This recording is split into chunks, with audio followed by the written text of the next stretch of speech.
Ako nga po pala si Juvie Calma, 37 years old from Bagong Silang, Caloocan City. Single mother po ako. 3 po ang anak. Ako nga po pala yung may-ari ng grocery na to na wholesale retail po kami. Meron kaming feeds, meron din po kaming mga bigas. Dito po namin lahat kinukuha ang mga pangangailangan namin. Si Happy Cash, tumaan lang kasi siya sa newsfeed ko.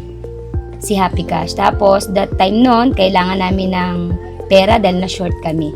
Nung dumaan siya sa newsfeed ko, naklik ko po siya. Tapos, ang nakalagay doon, pwede kayong humiram ng ganito. Nung pagkapindot ko po, may lumabas po siya. Tapos, tinype ko po yung pangalan ko. Pagka-type po ng pangalan ko, nilagay ko yung business owner ako, nilagay ko po yung information ko po. Then, pumasok po yung na-approve po ako, pumasok po agad sa GCash ko. On the spot, kailangan namin pag nakukulangan kami ng payment sa deliver, nahihingian ko siya kagad ng tulong. Minuto lang, pumasok agad po siya sa akin. Pero nakaraan, sobrang gipit kami. Tapos, nag-message sa akin si Happy Cash na due date mo na ng payment.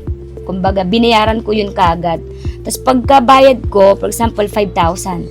Pagkabayad ko po yun ng 5 o 7,000 nata yun. Pagkabayad ko, na pinulipid ko agad yun, biglang nag-message si Happy Cash na na-receive na nila yung payment ko, tapos pwede na agad manghiram. Oo, nagduda ako kasi baka mama scam to. Kasi dati na ako na-scam Yung mangungutang ka, tapos ako pala yung sabi mag-send ka ng ganitong amount. Ako naman, nag-send ako. Yung pala, scam pala. Oo, ngayon, hindi. Totoo pala. Ang kinaganda nun, kumbaga, on the spot, makukuha mo siya kagad.